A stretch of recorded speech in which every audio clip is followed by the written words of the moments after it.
M. Simon Kimbembe va marcher sur des œufs. Et pour nous, experts comptables, la facture normalisée va nous donner du travail. C'est un point que je vais développer dans mon développement. La facture normalisée, c'est quoi?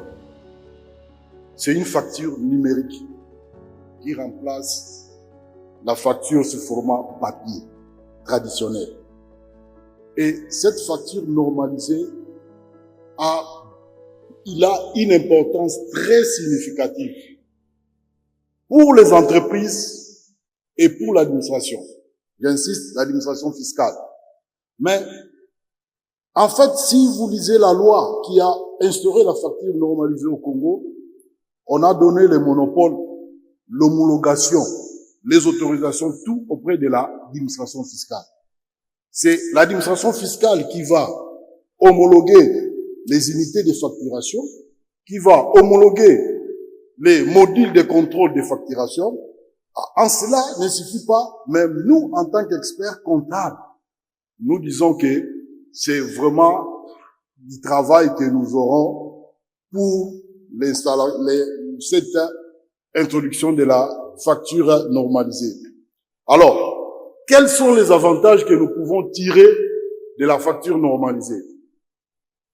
D'abord, la facture normalisée, elle est très efficace et nous donne du gain du temps.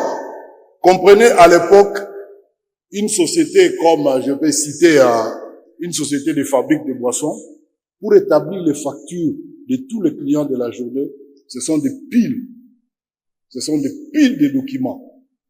Alors, avec la facture normalisée, tout est fait dans des unités de facturation où les modèles électroniques vous génèrent des éléments qui, en fait, ces éléments-là sont pris en compte par l'administration fiscale.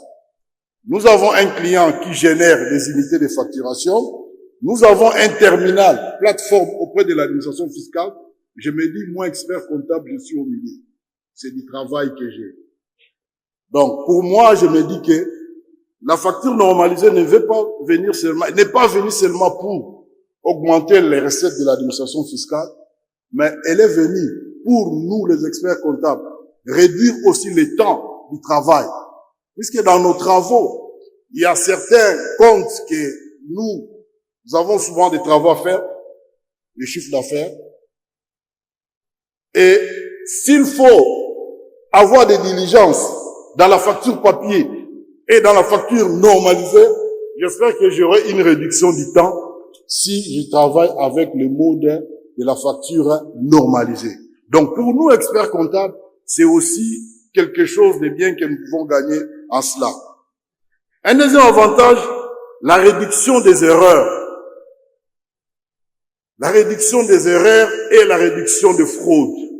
Des erreurs comment? En établissant la facture format papier, on a connu beaucoup de choses. Vous pouvez mettre un montant en chiffres, le montant à lettres et autrement. Et la facture part chez les clients. La facture va rentrer. Le temps de faire encore une autre facture, vous perdez du temps. Donc, avec la facture normalisée, nous aurons cette réduction d'erreurs. Et ça va réduire le fraude. Ça va réduire le fraude comment? Actuellement, nous, les contribuables assujettis à la TVA, puisque cette facture normalisée, elle a plus la matière sur la déductibilité de la TVA avec l'administration fiscale, nous sommes confrontés à des différentes tracasseries en matière de redressement des déductions indues. Permettez-moi les termes, c'est les termes qui est utilisé dans les notifications de redressement. Mais avec la facture normalisée, je pense que nous ne pouvons plus avoir ce genre de redressement de déductions indues. Mais indique comment, puisque toi tu as homologué l'unité de facturation qui est chez toi. Moi, j'ai l'unité de facturation qui est chez moi. Je vois à mal que je puisse faire l'objet d'un redressement de déduction indue. Donc, je crois que ça va nous aider, et l'administration des contribuables, de diminuer la fraude. Troisième avantage, la traçabilité et la transparence. Ça va nous donner, vraiment, nous aurons une bonne traçabilité et la transparence dans des opérations commerciales entre assujettis et l'administration et entre les sociétés entre elles. Quatrième avantage, nous aurons une réduction des coûts administratifs.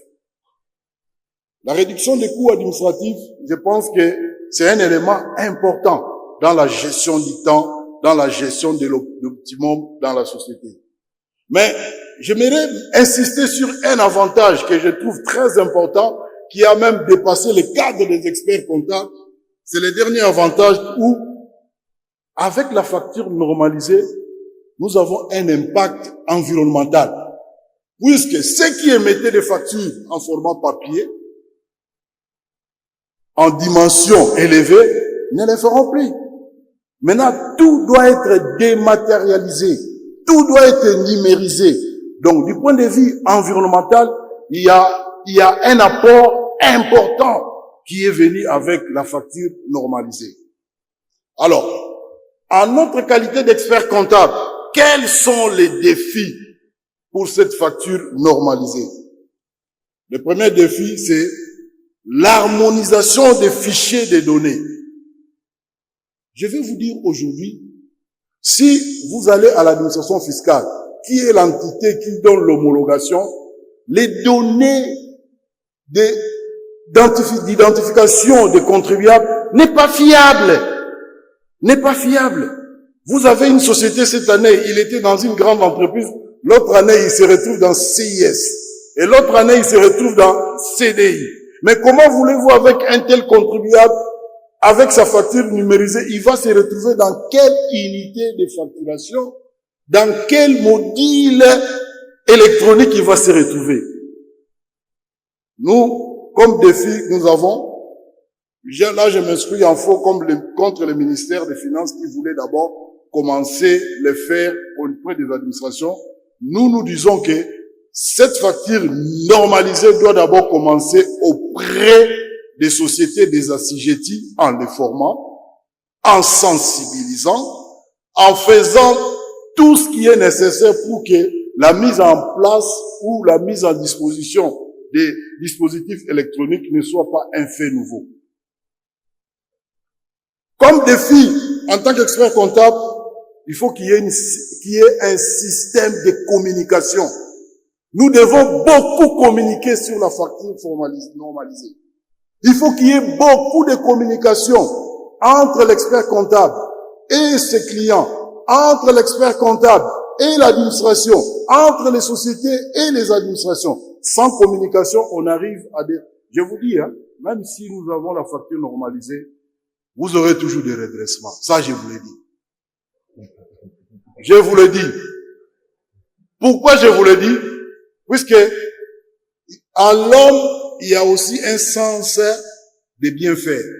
En l'homme, il y a aussi un sens de conscience. L'expert comptable va chercher à bien faire. Mais est-ce que vous avez la même conscience de l'autre côté?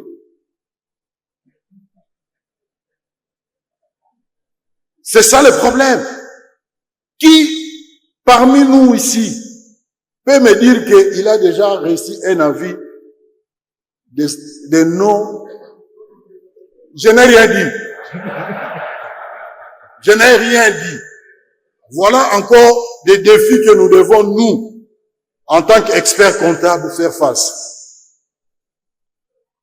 Il faut qu'il y ait des formations et des sensibilisations énormes.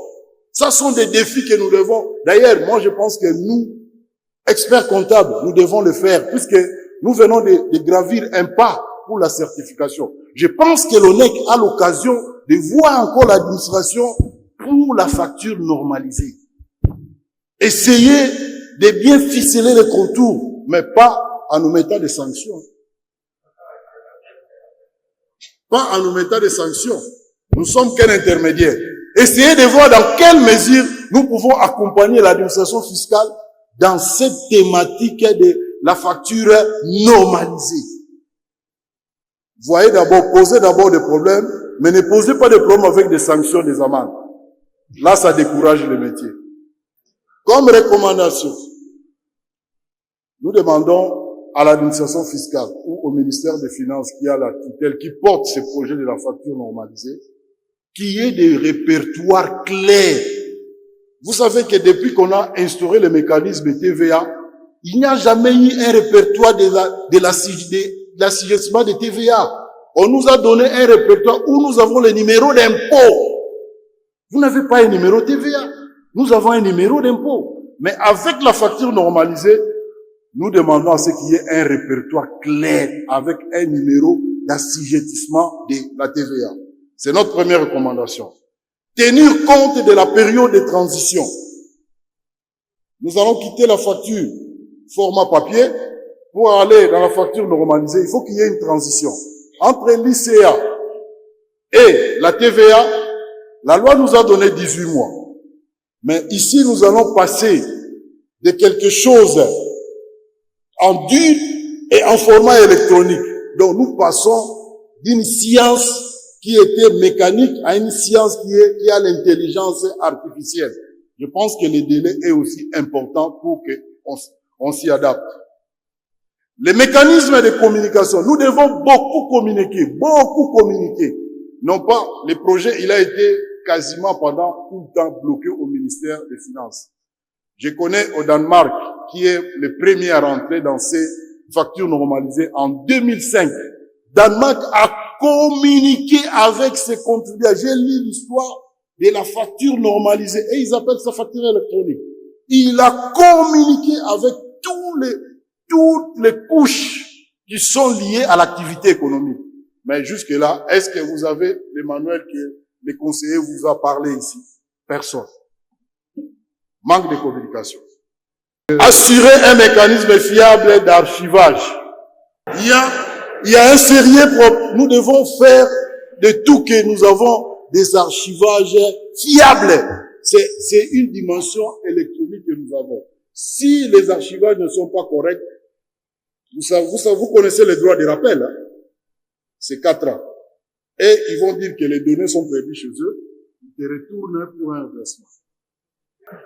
Je reprends sur une notion que tout le monde a relevée ici, la formation continue. Il est très important.